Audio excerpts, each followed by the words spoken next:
Welcome to the Hermetic Astrology Podcast. I'm Gary Caton in Waynesville, North Carolina. You can find me on the web at dreamastrologer.com. And today is Wednesday, December 1st. And I'm recording this as the sign Capricorn is rising in the east. In a little while, Venus is at about 20 degrees Capricorn right now, will rise.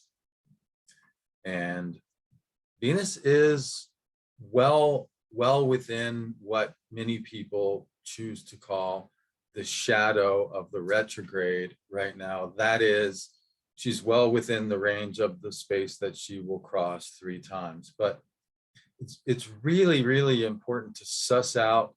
That is a very general and very vague and very potentially misleading statement.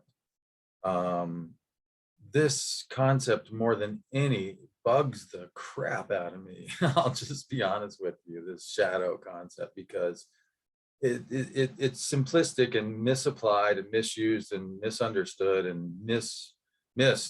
It misses the mark for me. So I want to suss out some of the subtleties that are very important to grasp. In the Emerald Tablet, it talks about separating the subtle from the gross. And that's what we want to try to do today, to suss out the subtle from the gross with respect to the shadow phenomenon. First of all, Venus being in the shadow is kind of ridiculous because right now Venus is super bright. I don't know if you've been out around sunset or just after sunset lately around dusk and looked to the west, but southwest. But she is incredibly bright. I mean, at this point in her journey, Venus is as bright as she ever gets. And that is, in technical terms, that is magnitude, apparent magnitude -4 and some change. That's really bright. Like the brightest stars reach -1. And this is an exponential curve. So Venus is hundreds of times, if not 1,000 times brighter than the brightest star right now, way brighter than Jupiter, who's nearby and is the second brightest planet. So Venus is actually so bright, she's able to cast shadows at this point. So Venus being in any kind of shadow doesn't make any sense to me. I'll just share for you, if you haven't been fortunate enough to, for those of you who are tuning into the video portion of this, I'll share for you a couple photos that I've taken recently. You can tune in to my page on Facebook if you want to see more of these photos in real time as they're taken. This photo was taken around the time of the last conjunction of Venus with the moon. This was right as Venus entered Capricorn, which, you know, if I'm going to use a shadow, the broadest terms that I would use is I would say, hey, Venus is going to be in Capricorn for a while. As soon as she enters Capricorn, we're in this territory of this back and forth place that we're going to cover a lot of ground. And this is right when Venus moved into Capricorn. And it was a profound experience for me. This is the 7th of 7 conjunctions as Venus progressively gets higher and brighter from her first appearance as evening star until her greatest brightness, which is where she is now. There's 7 conjunctions. This is the 7th one. So in terms of chakra, this would represent the crown. This is the highest and brightest. And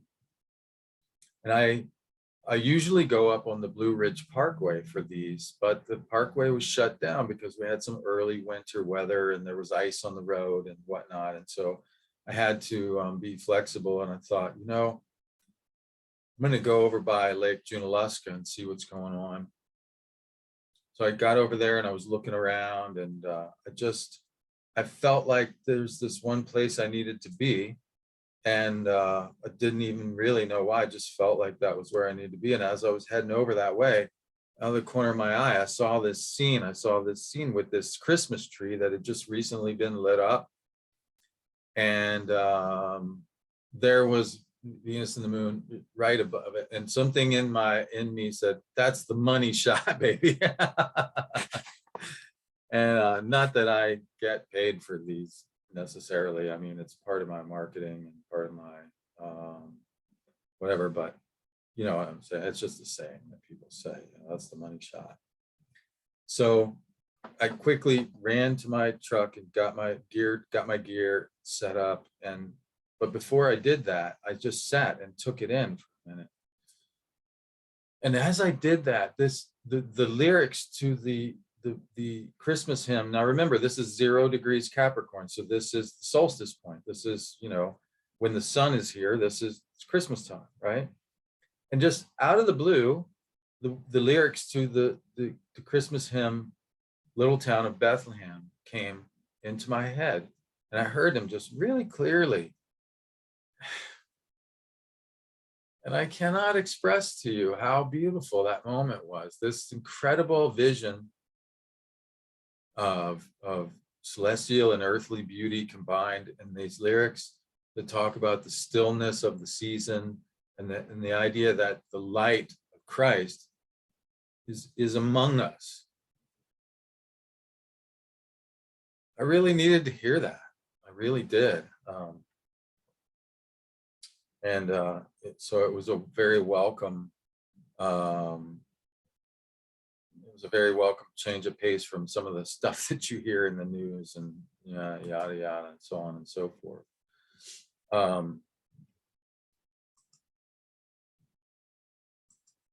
But yeah, that was about, let me see, that would have been, let's see, I've got it on here somewhere. That would have been several weeks ago now. And Venus has been in Capricorn for a while. And now Venus is reaching what astronomers call greatest illuminated extent. Here's another photo. I'm going to get rid of that one. I'm supposed to have some Christmas cards printed up with this image on it. Hopefully my members will be, hopefully I'll get them in time that I can get them out.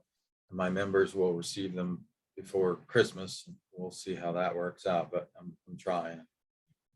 I was really like, this is just one of the most intense images that I've caught in a long time, because it captures, you know, first of all, I was lucky enough to find the right setting, and then I found the right settings on my camera, and then I captured it, and I was able to process it in a way that just really, everything came together. It was really amazing. And so I invite you to just sit with and be with the image of Venus in the sky as this extremely bright phenomenon before, and contrast with this idea that she's in any kind of shadow, because the two things, it sets up automatically, for me anyway, it sets up a cognitive dissonance that is like, whoa. Here's another photo of Venus.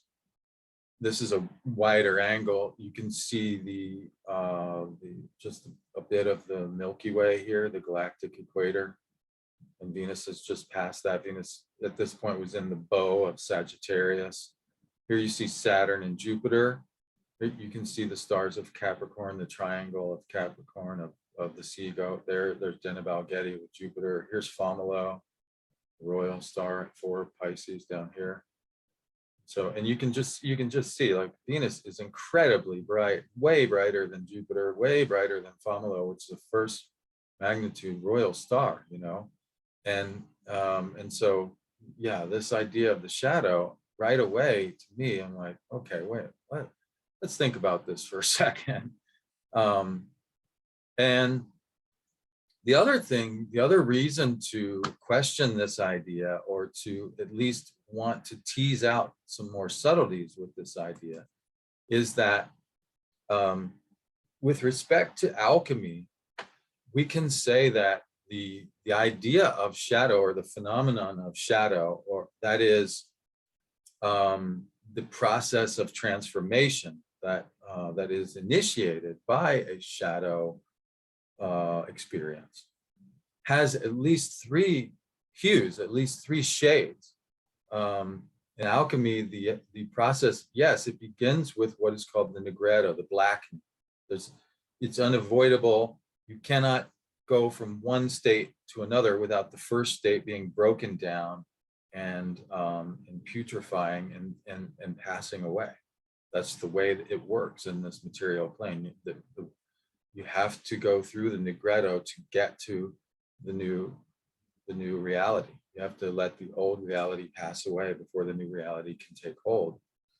So from greatest brightness until Venus sets in the west, until she disappears just before the retrograde station, we are in what I would call the Nigredo phase of the retrograde. And but it doesn't necessarily mean that you're going to experience, you know, anything dramatically negative, or that, you know, someone or something in your life is going to die, or that, you know, but it could be mostly a psychological experience. It could be a sociological experience. You may experience a falling out with someone you care about. You conversely, you know, a lot of times during retrogrades, this would be after the retrograde proper, you know, especially Venus retrogrades, we experience exes coming back into our life, and you go, oh my God, you know, the dissonance between who you are now and who you were when you were hanging out with them. It's like, wow, that can be a Negretto kind of experience as well. It can also be the reverse. Say, wow, you know, I was really pissed off at that person, and now I remember why I loved them in the first place, and the pissed offness is actually gone. So you could be the Negretto of something that is undesirable going away. You see, retrogrades can be very positive in that regard, in that it can be the reversal of something that we really weren't that happy about to begin with.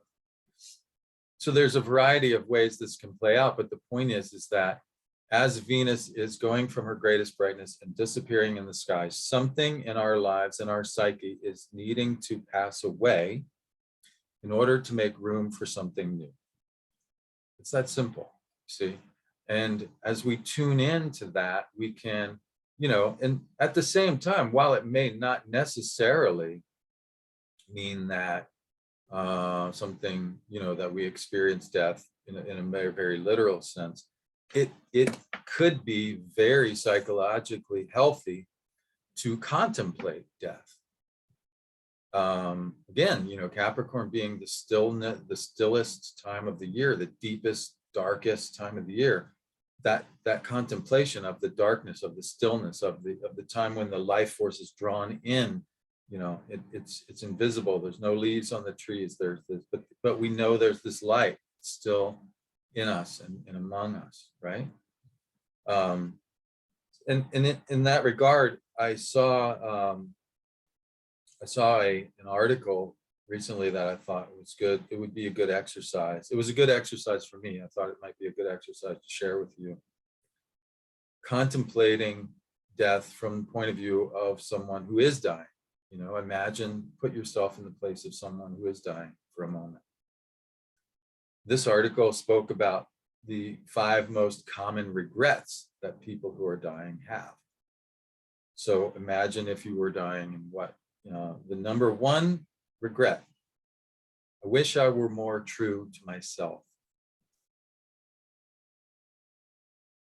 Now, me personally, this is not one that I'm going to have to worry about very much. It is something that I still struggle with, oddly enough, even though I have been a fiercely individual person throughout my whole life. It's very hard you get caught up and you get pulled away from your individuality, and you have to fight to get it back, you know.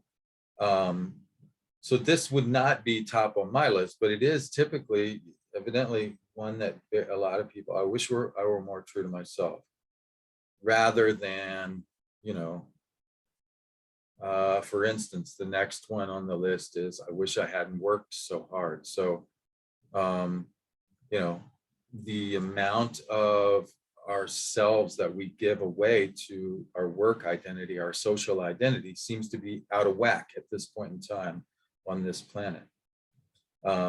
Another one, I wish I had more courage to express my feelings. Now, that's a very Venusian. Venus is our feelings. Venus is what we value. And oftentimes we keep those to ourselves because we don't want to take a risk of alienating, you know, and, you know, right now it's very dangerous actually to say what you really think, because people will misinterpret it and potentially, want to cancel you and and all this stuff. So, and this is something that I think is behind that regret that people have. Another regret, I wish I had stayed in touch with my friends and my family. Very, very Venusian, the people that we care about. Now this is one that I probably, when I read this list, this is the one I was like, oh my God, man, I've been feeling like such the hermit. And it's like, I know that's a necessary part of my journey. I've always been, in fact, I don't know if you can see it, but if you look really close, I've got the hermit on my beard bead. I've been taking pictures of myself holding my staff and shining my lantern. It's a very healthy and very necessary archetype, but like anything else, it can be overdone. And I was thinking like, wow, okay, I need to get back in touch with some people that I really love and tell them that I love them and I miss them, and share a laugh, and and even if we can't be together in person just yet. So yeah, that was the one in the moment, that was the one that really got me. I was like, yeah, okay, I need to work on that one. And I wish I had allowed myself more happiness. So, well, I think you could just put a blank there. Like, happiness is such a weird word, but I wish I had allowed myself more of blank. Like we're taught to put off, to delay gratification. It's part of the whole working class values of, it's very Capricorn also, by the way. So, mañana, next week, next year, blah, blah, and you put it off and it never happens, Wish I had allowed myself more of blank. So it's really telling to me how few of these are. For instance, I wish I had, been more vocal about my political opinions. Right? It's not on the list. I wish I had, achieved more in my career. It's not on the list. It's the opposite is on the list, you see? So that was very, now, now I'm not saying that this list is universal and that you have to go along with it, but it is important to think about. What would I regret if this was it? If tomorrow was, I found out that, my time is very limited.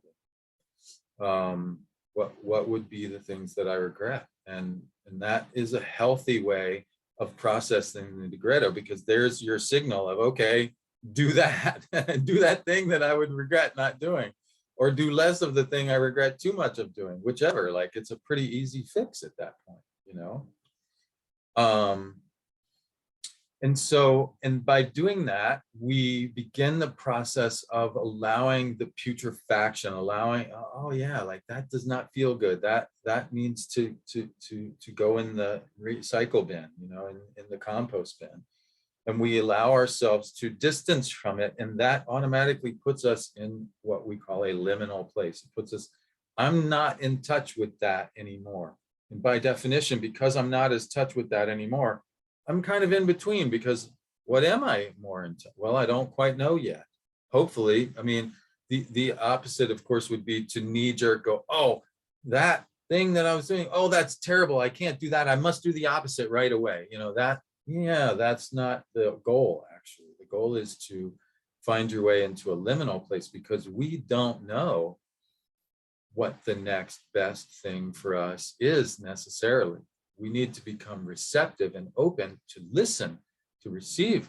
That's what the albedo is about. The albedo, the whitening, is about receiving the light of spirit, and receiving illumination. It's receiving enlightenment, essentially. As far as I can tell, at least for me, enlightenment is very much a series of events, series of really short but profound, short in terms of clock time, like moments maybe, short but profound events where we know ourselves a little bit more. That's, to me, that's the only way I can describe enlightenment. And so we have to go through the Negretto. We have to reach this liminal place before we can have that next thing with, oh, I got it now. That's where I need to be headed. And it's only by allowing, saying, I don't know, I'm not so sure, maybe not,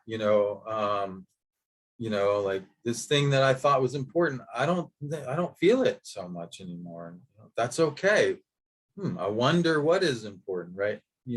Just this state of wondering and unsureness, and beginner's mind really is what a lot of people would call it, of just curiosity. Wow, what else is there?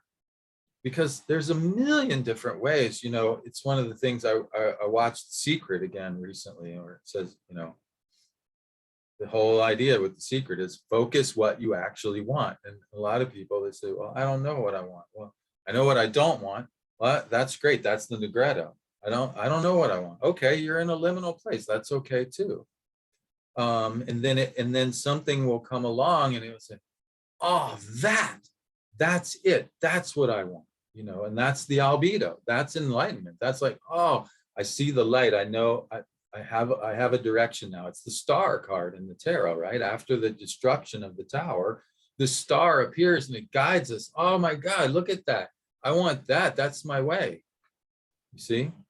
And then the libido, after Venus becomes morning star, morning is the time of getting up, getting out there, going out and seizing the day, carpe diem, so the libido, bedo, becomes the reddening. It becomes the blood, sweat, and tears necessary to make that thing that we saw, the idea of it, the subjective experience of it, real, making it our new reality, you see? So this whole time while Venus is in this place that she's going back and forth over, it's not all the same, right? The pre-retrograde shadow and the post-retrograde shadow might be experienced very differently depending on where you are in this process of transformation. If you get all the way through to the libido stage and you're still, concentrating on the Negretto, oh, this sucks, that sucks, you're stuck. You need to actually, identify, yes, what sucks for sure, and then let it go. Right? If you're in the libido phase and you're still like in that place of, this sucks, like, yeah, like, you might want to think about like just cleaning, kicking some of that stuff out and focusing on what you actually want, or rather than what you don't want, you see? I think it's easy to get stuck in this place of, oh, that again, oh my God, oh, yuck. But it becomes this reflexive loop where you get stuck concentrating on what you don't want and you end up creating more of it, right? That's the anti-secret, if you will. That's the antimatter that blows everything up, in sort of science fiction terms. All right, so that's the basic map of the journey. Oh, let me remember. So greatest brilliance, in the technical term, is greatest illuminated extent. That is, the disk of Venus is lit up the most around right now, around December 1st through 5th, somewhere in there. December 3rd, I think, is the date I have. But it's very, it's very difficult to measure precisely, how much of the disk is illuminated. So it's an approximate date. Now, the exact conjunction we know happens on January 8th, 2022. And what's really interesting is that the greatest brilliance as evening star is about 20 degrees Capricorn around December 3rd. The greatest, the greatest darkness, I guess, or the light within the darkness, the interior conjunction with the sun, is around January 8th at 18 degrees Capricorn. And the greatest brilliance as morning star is around February 13th, 2022 at 15 Capricorn. So these three events all happen near the same degrees. So these three events are very much related, and yet they're very different. Phenomenologically, phenomenologically, evening star is a very different experience than morning star, and invisible conjunction is very different. And yet, so they're what we call a differentiated unity. They're the same and yet very different. So there are three steps of a process that is this process of transformation, where the same thing's going on. That is the transformation of the Capricorn archetype in our personal psyche, a collective archetype that we have to personally identify with. See, the way that we do that is being transformed. And so, you know, so the month of December essentially is the Negretto, the month of January, essentially the Albedo, and the month of February, essentially the Libido. Yeah, roughly, you know, and, you know, individual timelines will vary, of course. Now, this is very interesting because in terms of the zodiac and the essential dignities, I might have to pause for a moment to pull that up.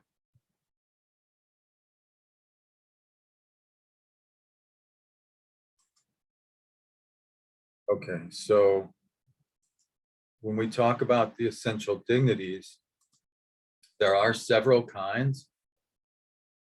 And I'm just going to blow this up a little bit so we can focus in here on Capricorn. Just a little bit less.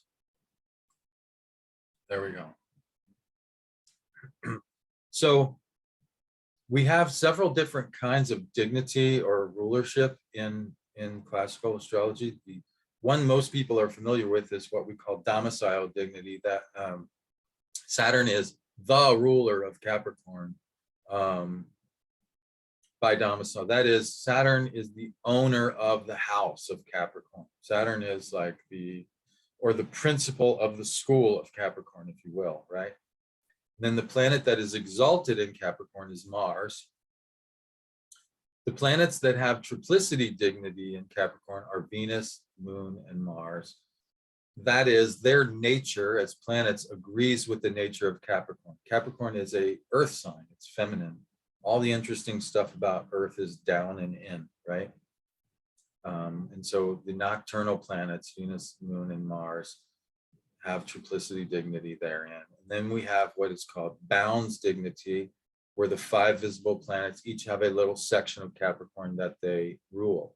Generally speaking, the malefics rule the edges of the sign, the benefics rule the interior, the sweet spot of the sign. And so Venus is in the middle here. And in fact, the degrees of these events that we talked about, you know, the greatest brightness around 2021 Capricorn, the interior conjunction around 18 of Capricorn, and the greatest brightness is morning star around 15 of Capricorn. All of these happen within what are called the bounds of Capricorn, where Venus has rulership.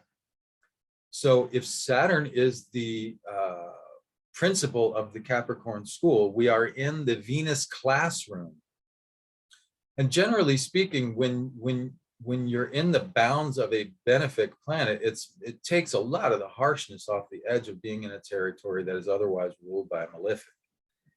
Because Venus is benefic by nature. She's loving and kind and generous and moist, you know, wants togetherness and unity and harmony and so forth, right? These are all things that she rules. And so now, what does that mean? Well, think about it this way. Saturn, as the principal of the school of Capricorn, sets the general rules for the school. So we can't get out of the fact that we're in a Capricorn school. So, you know, hard work, long-term commitment, following the rules, dotting all your I's and crossing all your T's, you know, completing all the steps on your way to the goal. All of these things are still going to be necessary and sort of, you know, requirements.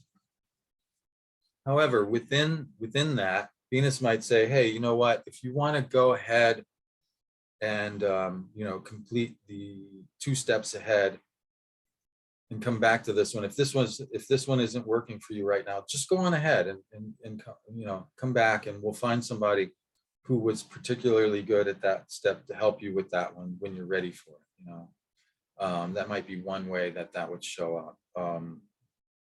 Or, you know, just finding a friend, like, wow, I'm having a really hard time. Can I get some help here? Or someone just seeing you struggle and saying, hey, you know, it seems like this is not exactly your cup of tea. Would you like to be paired up with somebody who seems to be like all about this, and maybe it'll be helpful.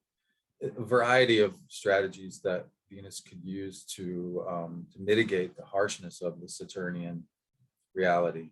You must do this in this sequence, and you know, blah blah blah blah. But ultimately, yeah. So ultimately, what bounds dignity is also known as terms. So defining the terms or the rules of engagement, and what we're and so defining our values and what we're willing to show up for and hold space for, and what we're not, you know,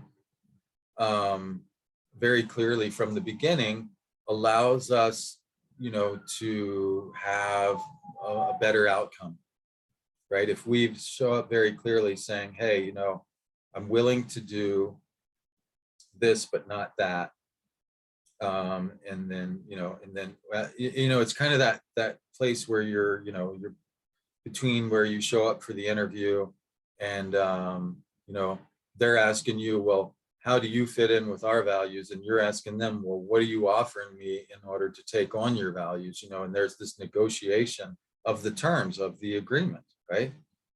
And you might say, well, I'm not willing actually to do that. Sorry, I can't do that. And they say, well, you know, we really like you. We could make an accommodation, blah, blah, blah. And there's some negotiation. And so you get the terms adjusted to where it's amenable to both parties. This would be an example of what might be very necessary during these various shadow periods where, and so in the Digretto phase, what that might look like is saying, hey, you know what? I am not willing to do X anymore. Like, I'm done. I am over that. I'm out, you know? And, or if you're lucky, it might show up as, hey, you know what? I'm pretty tired and frustrated with X, and I got to find another way. That's a little bit better than when you're just saying, I'm done. I mean, I'm out, because like, there's not a lot of room for negotiation at that point, you know, but, you know, yeah, sometimes that's, you know, there's no getting out, you know, getting by. Like, you're done. And so, but in any event, like, sussing out the places where we're, you know, either mostly done or completely done with whatever, and you know, and again, taking like a values inventory. Recently, I took a values inventory, and I realized, like, yeah, you know, at this point in my career, like, whatever definitions of success and you know, getting ahead and these, that, and I don't, that's not, I'm not really feeling that, like, you know, like ambition and whatever, you know, that's not the part of Capricorn I'm really interested in as much. I'm interested in wisdom, you know, and finding that and being able to share that. That would be, so, you know, there's a difference in the way that I am valuing Capricornian things, and so there's a difference in how I'm navigating the archetype, and so that showed up for me right away. That you know, competing for a spot at this, that, or the other, yeah, whatever, man. Like, yeah, okay, like, maybe if it's, you know, if it's something that that is particularly that has another, you know, reward attached to it, but in general, not so much anymore. Yeah. So, but I, you know, that's also has to do probably, you know, like I said, with the place I am in my career and in my development, you know, life cycle development in general.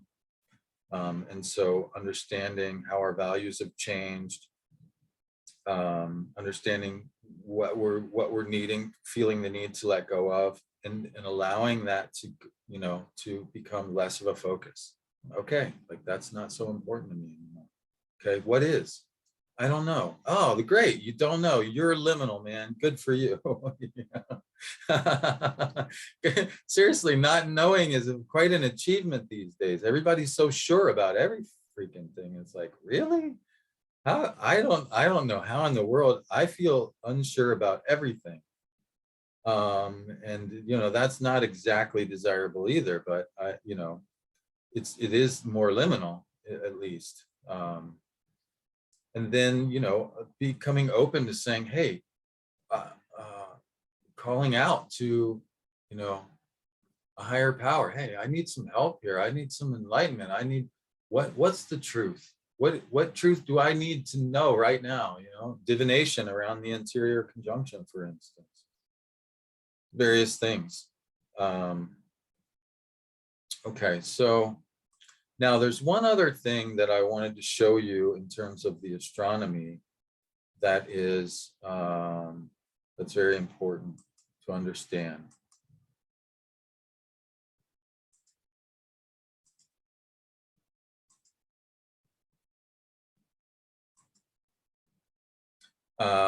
And this is man, this is so, I really cannot believe that this wasn't part of the established doctrine already, that this isn't a part of the established doctrine already, because I was just blown away by the glaring omission that this is, as I was discovering it, or recovering it, or I don't know, personally discovering it, recovering it, perhaps. Um, yeah, being illuminated by it more than anything. But the fact is that this idea that Venus goes forwards, backwards, and forwards again through the sign, that's not true. Or it's very misleading. There's not this flat linear journey that she goes. Rather, she does these incredible loops, and the loops are different shapes depending on what sign we're in. And it took me a really long time to figure this out. I had mapped out all these shapes, and I used graph paper, and I drew the loops, and I was like, okay, here's the one, and so I know there's 5 different shapes, and I started to look at them. Well, this one goes up here, and this one comes down here, and this going on. About the time I had it figured out, I did the thing, the earth sign thing, where I go, well, let me make sure that I'm really understand this, and I'll go back another 100 years and just double check that it is what I say it is. And as soon as I go back, then it's different. And I'm like, oh my God, you've got to be kidding me. For instance, right now we're in the time where Venus does this one loop where she does this downward sloping Z shape, is what I would call it. And that's at her south node in Gemini, where she literally like traced the horns of the bull during the transit of Venus. It's like, oh my God, would you look at this? Like, what's the chances of that? It's really profound. But when I went back 100 years or so, I said, wait a minute, the Z shape's going up. What the hell is, and this is before I knew that it was being driven by the nodes. And I was like, oh my God, I don't understand this at all. And then it occurred to me, now, wait a second, these are inverse shapes. So they're not entirely unrelated. There's something similar here. And eventually it dawned on me, Gary, these are the nodes. These Z's are the nodes and the other loops. And so what I found was that depending on the relationship of the place where Venus is doing the retrograde vis-a-vis her nodes, in particular her heliocentric nodes, which are in Gemini and Sagittarius, then the loops take on a different shape. So there's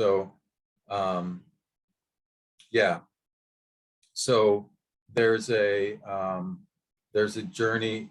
Venus's north node is in Sagittarius, and so Capricorn being the next sign past Sagittarius, Venus makes a northern shaped loop in Capricorn.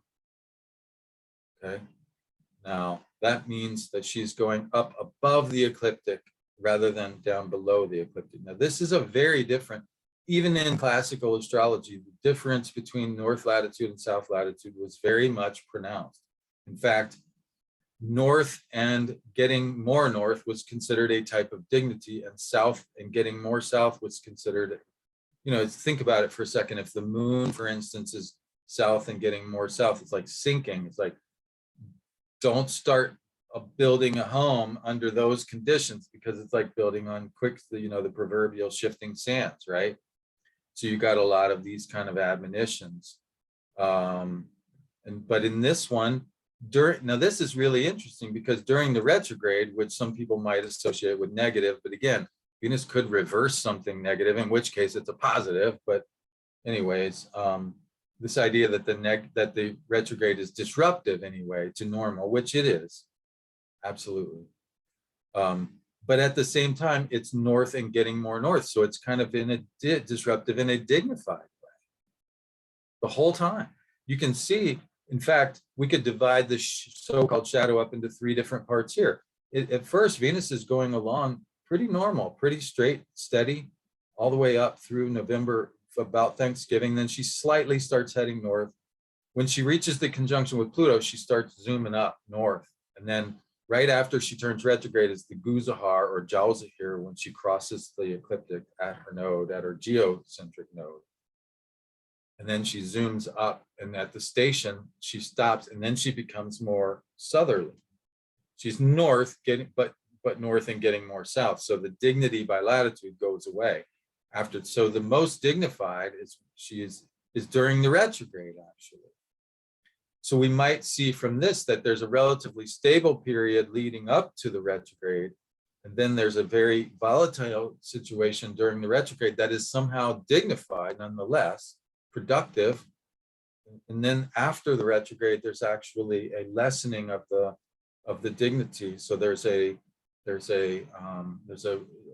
sort of returning to something that is not as forward or not forward, but upward, uplifting as before. It's actually bringing us back down, you see? So this shape tells us a very different story than, this idea that, there's an introduction and a middle part and a denouement to the story. Yes, that's true, but the introduction is kind of boring or, whatever. Then there's this radical change during the middle of the story, and the denouement is kind of like, we settle down into something a little bit, you see? So the shape of the loop can actually tell us more of the story as well.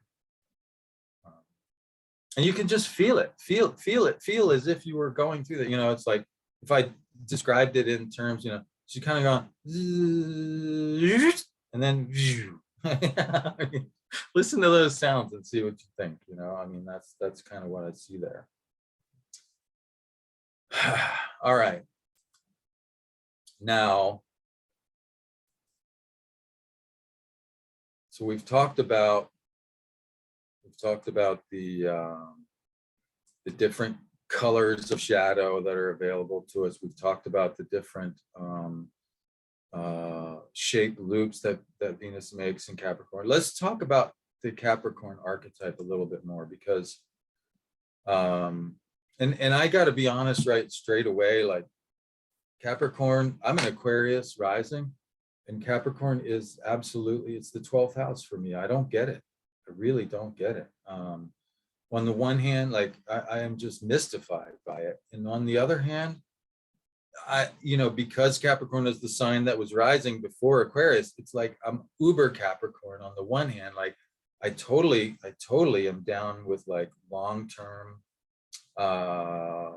delayed gratification, work ethic, all that stuff. But I will not sell my individuality to belong to anything. I will not. I reflexively I'll give me a guest pass. I'll come and hang out and we're good. And but try to get me to join the club like as a permanent member, no effing way, man. It's like, So it's interesting because the trade-off just it doesn't do it for me, I guess, and a lot of times. It doesn't seem, I don't see the benefits outweighing the costs, you know?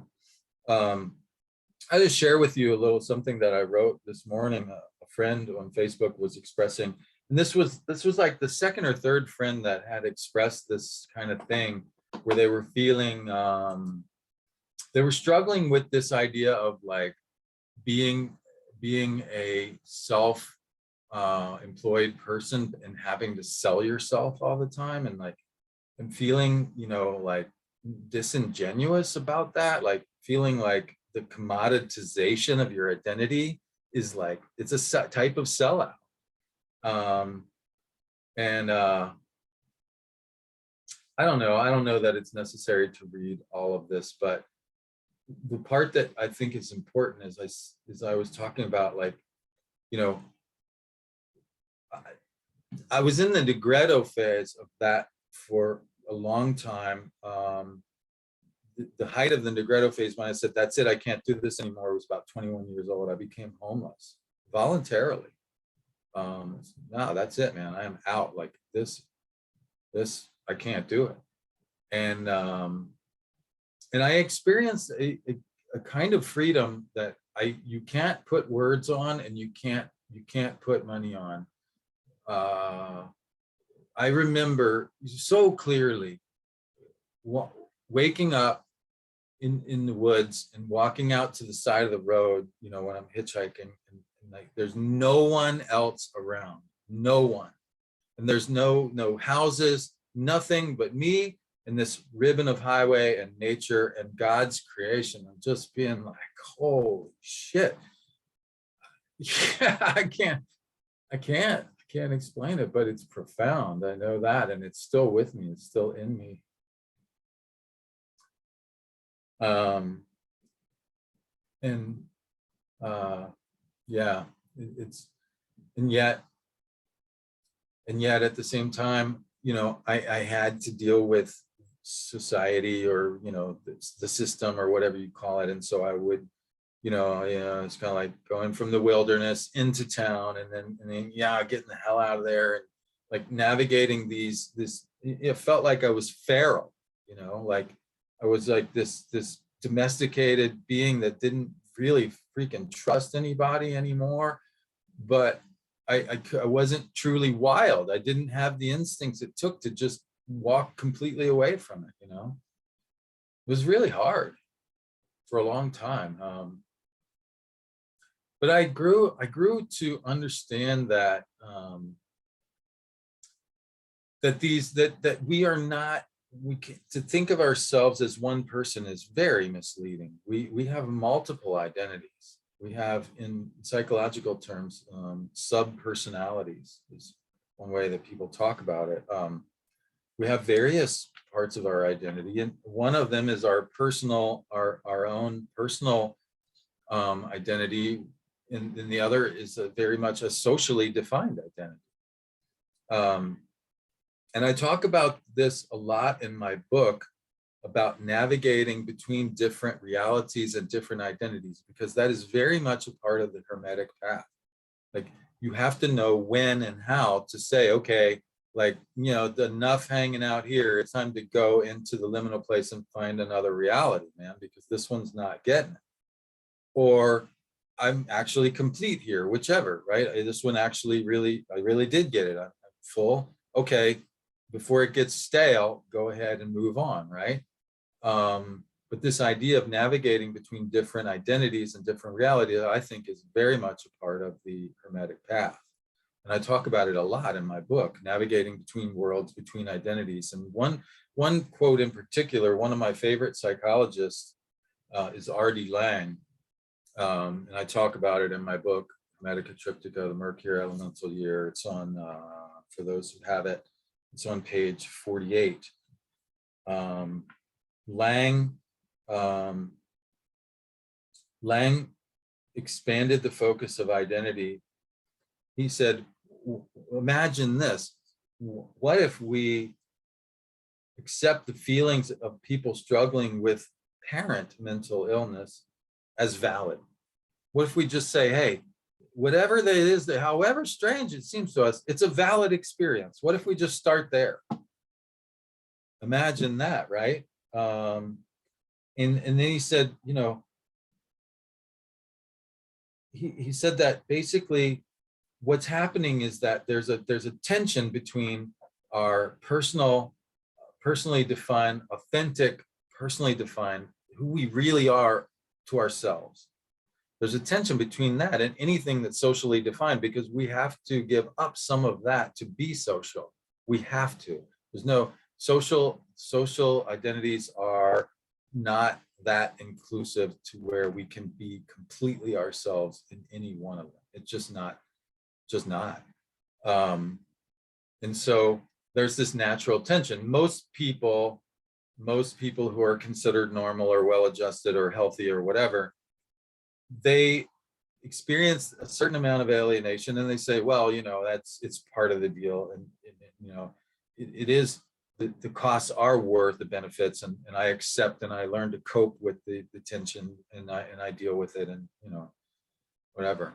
Now whether they're truly dealing with it, you know, healthy is another question. You know, I mean, we have obesity epidemics, we have, you know, opioid epidemics, we have so, you know, all kinds of things going on that point to that maybe they really aren't coping with it all that well, you know, but they're coping at any rate, they're trying to. But basically the point is that what the majority would label as illness, Lang simply would call, they're differently alienated. We're all alienated. These people are simply alienated in a way we don't get. You see? And I think that creative people are particularly vulnerable to this kind of alienation, because the creative path is, you are stealing fire from the gods when you're a creative person. You are going into the archetypal realms and bringing something back. And that means that you have gone somewhere no one else has ever gone, to that particular part of that you just went. It's extremely, completely authentic and individual, and you bring it back, you try to share it, but then you have to kind of put it in social terms. So you have to negotiate that social identity with the individual identity, and it's painful. It's painful. You know, I remember the first time being edited and people like hacking out big parts of what I had wrote. It felt like they were hacking out parts of me, you know, and I was like, my God, am I ever going to be able to do that? I remember I thought, oh, I must be a shitty writer because they're just hacking the hell out of what I've just written. And what I realized is that no, they just weren't necessarily, either they weren't that great of an editor or they weren't the kind of editor I need. Later, I experienced people who they had changed it, but I couldn't tell what they had changed. And I was like, that's what works for me. And you know, I know they've changed it. I know it's better, but I can't point to what's missing. Okay, then I didn't need it, did I? You know, so that was, but that took a long time for me to get there. So yeah, there's this tension between our unique, authentic personal identity and our various social identities that we take on to belong to whatever, you know, whether it's a job or a group or whatever. We have to get along to some degree, and you know, there's this tension between those, and right now we might be in the process of renegotiating. Hey, you know what?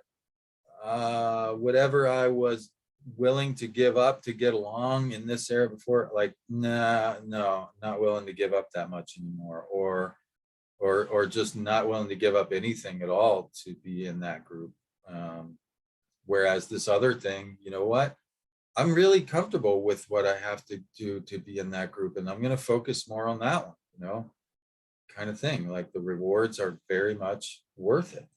And in fact, I feel like more of my authentic self is present in that situation than in almost anywhere else.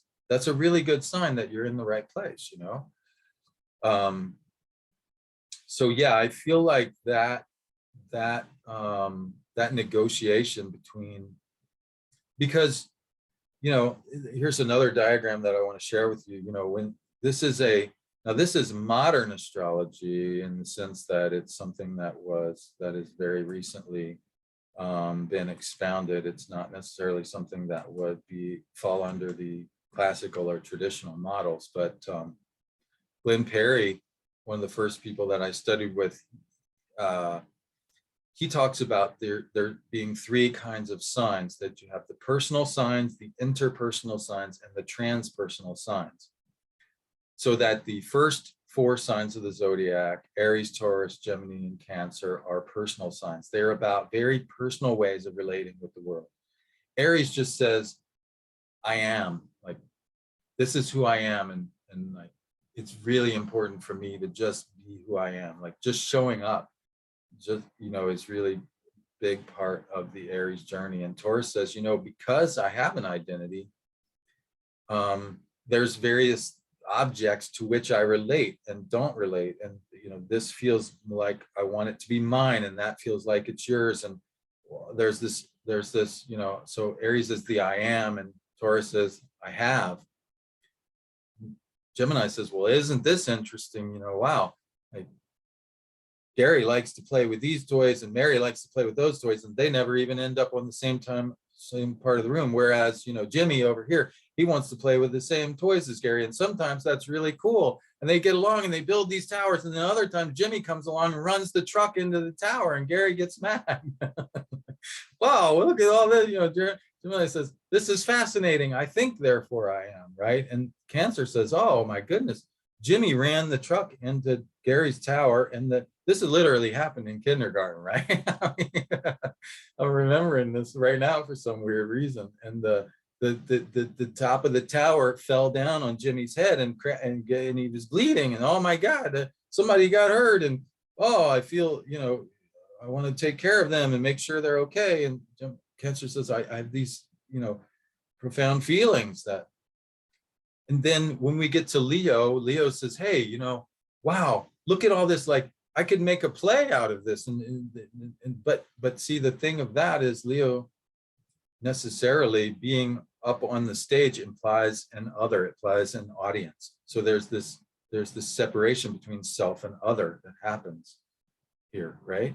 Virgo, the other is the group. Virgo says, I really want to belong to the group, and I'll do everything I can to become as perfect as I can be, and dot all my I's and jump through all the hoops, and I'll be accepted, you know, into the group. You know, and then Libra says, oh, you know, now that I'm part of the group, you know, I'm going to help refine the group aesthetic. Like, this is who we really are, and this is what we really, you know, think is beautiful, and that we think is ugly. And if you really want to belong to the group, you have to really, you know, conform to what we think is beautiful. And then, you know, and then Scorpio says, yeah, and, you know, and I have, and because I've been in the group and negotiated my way up the hierarchy, I've got power, and like, you know, and like, you know, and then when we get to Sagittarius, notice that this is the first sign that's not ruled by a personal planet. It's ruled by a social planet, Jupiter. And Jupiter says, wow, you know, I have a relationship with another kind of other, you know, God or law or philosophy. You know, there's this higher thing that I can be in relationship with. And Capricorn, the other becomes the state, right? The government, the system, the walled city, right? And then Aquarius says, well, hey, what happens when we go beyond the boundaries of the city? Right? And Pisces then says, well, what happens when we go beyond the boundaries of the known universe? You know, and so there's this interesting thing that happens in the last four signs. They're about transpersonal, you know, needs. They're about collective needs, right? So, and when we think about the two signs that Saturn rules, Aquarius and Capricorn, they're very similar in that they're both ruled by Saturn. And if you need any more direct evidence that the current conception of the age of Aquarius is completely misguided, look around you. We've been under the auspices of a major Aquarian alignment for the past couple of years, and what do we have? Severe restrictions and severe governmental, lockdowns and clampdowns, and you must do this and that. What the heck, well, that's Saturn for you, right? But ultimately, the difference between Capricorn and Aquarius turns out that, Capricorn is about the nocturnal boundaries of, like, when threatened, right? The ancient city state, right, that was surrounded by walls. And when threatened, what do? You close the gates, right? No one comes in unless they belong here, all right? We can't trust anybody, okay? That's a defensive mechanism that is for survival, all right? Okay, but then when the daylight comes, right? Oh, well, now we can see, well, we can let a certain amount of people in because, we can see whether they belong or they don't belong, or whether they look friendly, or, are you carrying weapons? Well, then no, you're not welcome. If you're not carrying weapons, okay, you can come in. Whatever kind of, distinguishing, you can make those, you can distinguish that in the daylight more easily. So the daytime, the diurnal rulership of Saturn is Aquarius, where, okay, the boundaries are semi-porous. There's some things we're, no, we're not going to have that, but some other things we're going to allow. And that allows for, energy exchange and trade and so on, right? That's how, you can't stay shut down forever, because you get, the thing will implode. And that's where we're at with inflation and all kinds of things like this. You cannot stay shut down forever. You have to open things up eventually, no matter the consequences. And we're approaching that place where, it's time to understand, like, there's economic consequences, there's mental health consequences, there's all kinds of consequences that are that come about from being in this shutdown state. And now we have to figure out how to open things up, but in a semi-permeable way, and that's the negotiation that we've been through. So that's what Aquarius is. It's about defining, it's kind of like that balance dignity that we talked about. It's like, okay, what can we allow and what can we not allow, and so forth, you see. And ultimately, to me, Aquarius is the archetype of the outcast, because Aquarius is, hey, the person who's truly Aquarian is like, I'm getting outside the city walls and I'm not going back there as a permanent resident. My permanent residency exists outside of any nation state or political party or religious ideology. Like, I don't play those. I don't do that, and so Aquarius is the outcast because they don't have a social identity defined by these Capricornian hard, fast boundaries. If you're a Christian, you must do this or that. If you're a Republican, you must do this or that. If you're, Aquarius doesn't do that, really. In my, the freest I ever was when I put all that shit aside and I was just out on the road, just completely free of any of that nonsense. And so, it's interesting. Like, there's an interesting tension between Aquarius, which is where the most recent great conjunction occurred, and we're going to be under the auspices of that conjunction for the next 20 years. Meanwhile, Venus is activating Capricorn, which we're going to be under the auspices for the next 18 months. So there's a very much a tension between these two archetypes that is being heightened. On the personal level, we're being asked to renegotiate our understanding of and our identification with and our ways of expressing the Capricorn archetype. And then collectively, we're trying to get a hold of what Aquarius actually looks like in practice. You see?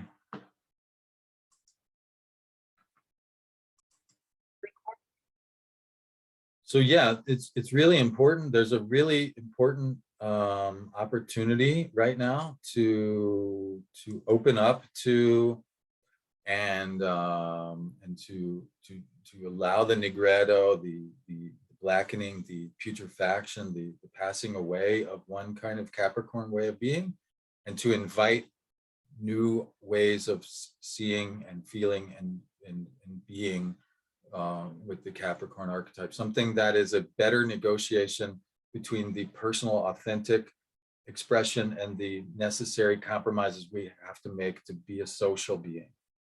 Something that is where the tension between the what we also in psychology we talk about the ideal self and the real self, right? The real self is, well, we got to deal with, we got to work, we got to eat, right? So you do what you have to do.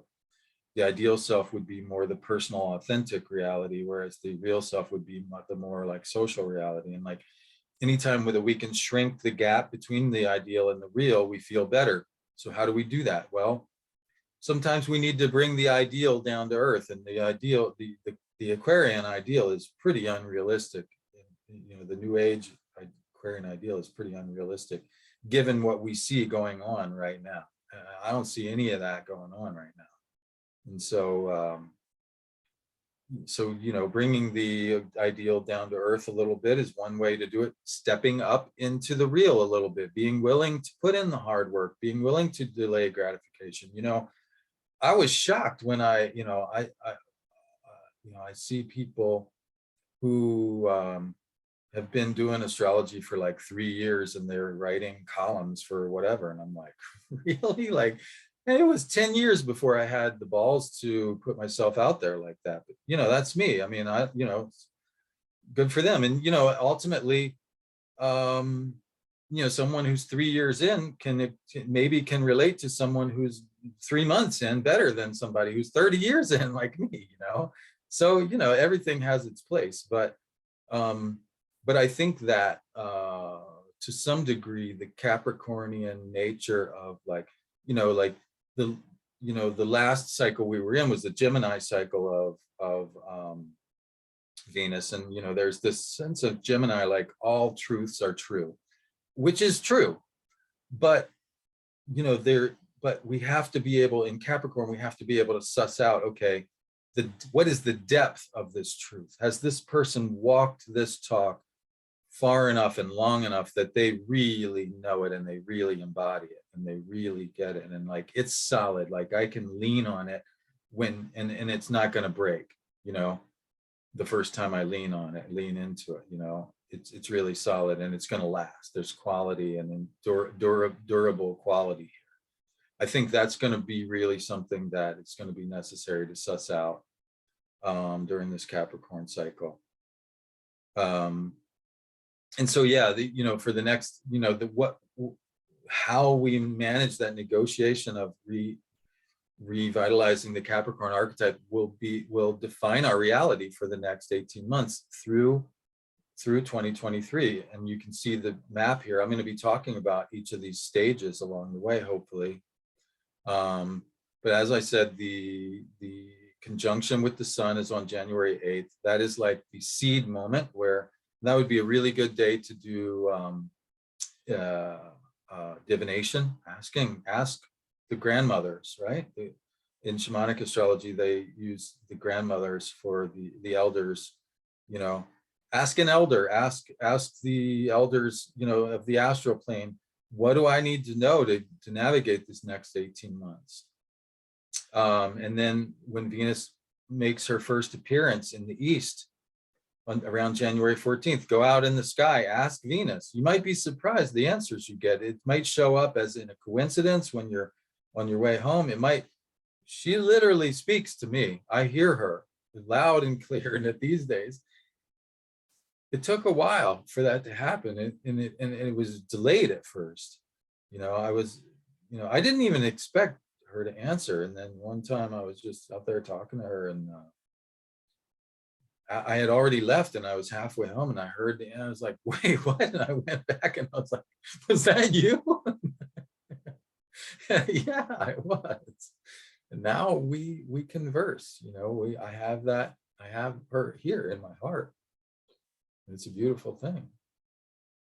And so I encourage you to try that on. Maybe that's not for you. Maybe it is. You know, maybe you'd be surprised at how that might show up. And then by greatest brilliance in February, it'll be time to start, you know, seeing, okay, how can I actually make this real in my life, you know? And then we go through a series of lunar gates where she begins to decrease in brightness, and you realize, like, oh, this is what I have to give up in order to keep this reality. Oh, and I have to give this up, and I have to give this up. But in the process of giving these things up, we discover more inner resources at the same time. So that's why Adam Gainsbourg calls this phase the surrender and discovery. And then she goes through 60 days of darkness before she comes back around in the evening sky. And there's these 7 gates going up. So this is the entire cycle. So I just wanted to leave you with this vision of wholeness before we leave, and that it is an 18-month journey. And so, you know, you don't need to get it all right now, but planting the seeds for a new experience of Capricorn right now is really important. Understanding the house that is in your personal horoscope, understanding that, you know, the negotiation between the personal and the social identity, and so on and so forth. That's what's going on.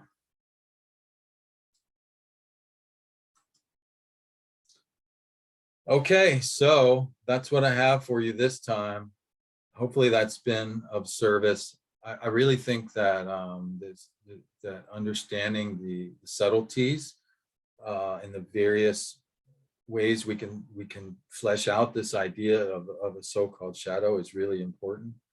And giving people an opportunity to normalize feeling like, oh man, something inside me is dying.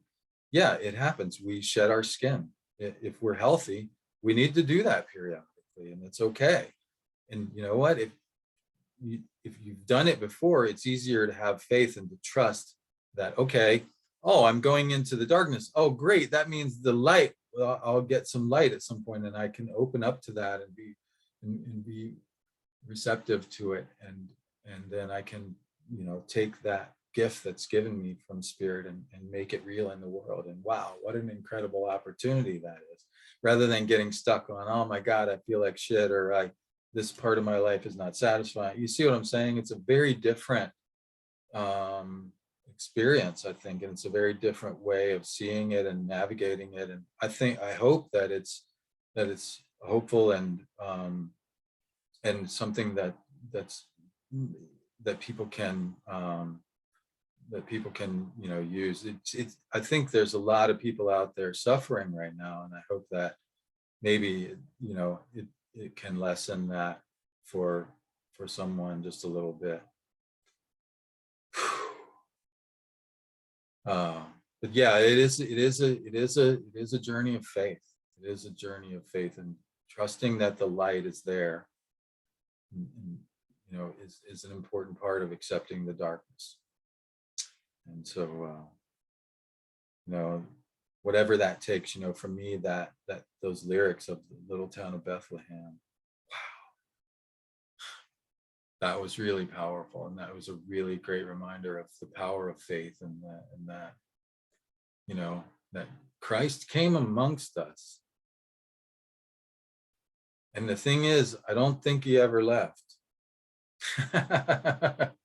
You know, this idea that he ascended back to heaven, I mean, yeah, but he came amongst us and is one of us, you know, and that's the main thing to get from that whole thing, is that he's one of us, and that we can find some of that light within us, and maybe even within our social structures, you know, a wonder of wonders these days, right? If we open up to that, you know.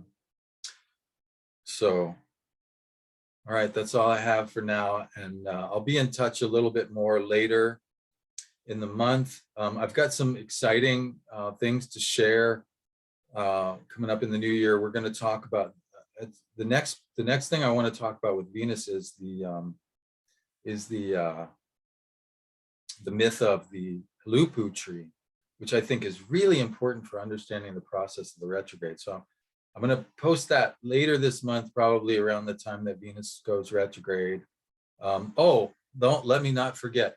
I'm going to be an inner circle guide for Astrology Hub again in 2022. This will be my third time, and I'm so excited because the first time that I was a guide, it was like last minute fill in for somebody who couldn't do it anymore, and so I just, oh wow, and I just got kind of thrown into this thing, and it was wonderful and lovely. And then the second time I kind of really got a little, and this third time I feel like, wow, like okay, I know what's going on, I know what this is and how it's done, and I feel like I can really like get the most out of it this time and give the most, and so I'm really excited about it.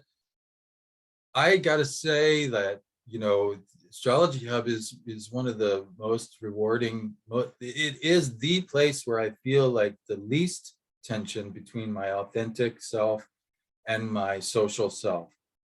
I feel like I'm seen and I'm heard. The CEO of the company, Amanda Walsh, I gave out, I never forget. It blew me away, man. I gave out homework, it's part of, I'm the teacher, I give out homework. Okay, soul work is what they call it, which is cool. I give out the soul work, and the next thing you know, see Amanda posts this video where she was, her experience of doing the soul work. I'm like, I did not expect that the president or the CEO or whoever, the Capricorn leader, right, is going to be doing the homework. Like, really? What a concept. And she did it so incredibly well. And I learned from her doing and I was just like, oh my God, this is incredible. And every single time that I show up there, I feel like I'm seen and I'm heard and I'm valued in a really deep, powerful way. And so I invite you all to check that out, because there's a free event that's coming up where we're going to talk, me and a bunch of my colleagues, some of my favorite people, Stormy Grace, Michael Bryan, Christopher Renstrom, love that guy, love all these people. Who else? Adam Summer. I'm forgetting some people, but forgive me. Anyways, yeah, there are a lot of really people that I'm looking forward to hanging out with and jamming with in this forecast event.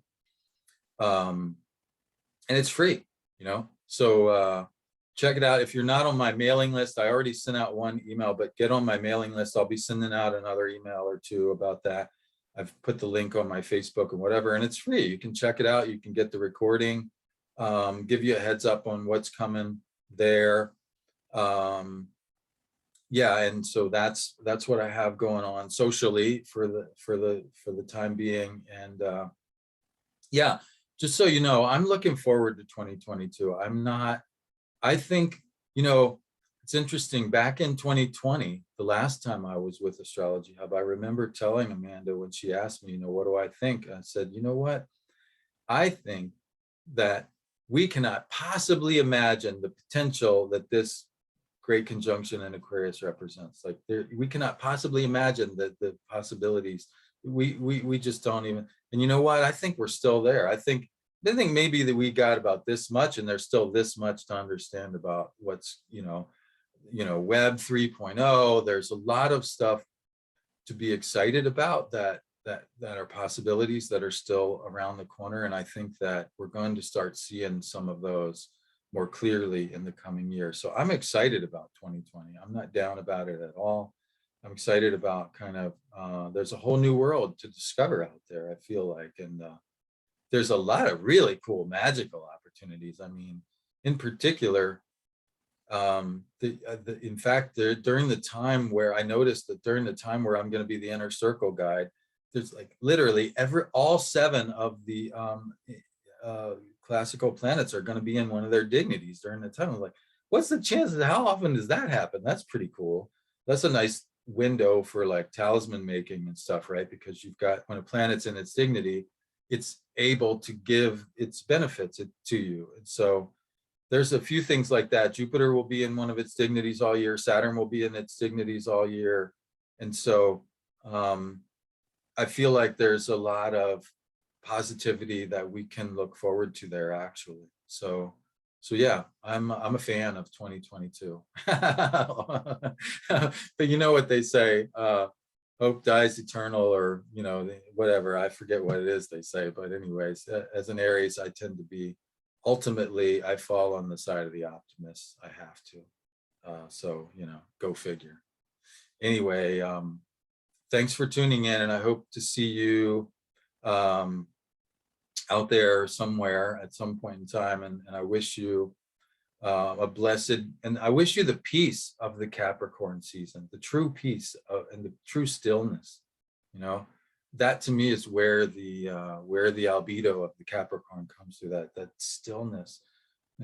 Little town of Bethlehem, how still we see thee lie. This, above thy deep and dreamless sleep, the silent stars go by. Yet in thy dark streets shineth the everlasting light. The hopes and fears of all the years are met in thee tonight. That's where the albedo of the Capricorn comes from. That's where I'm feeling it right now. And I wish you the experience of that. Until next time, bright blessings of the Capricorn solstice and Venus therein. Bye for now.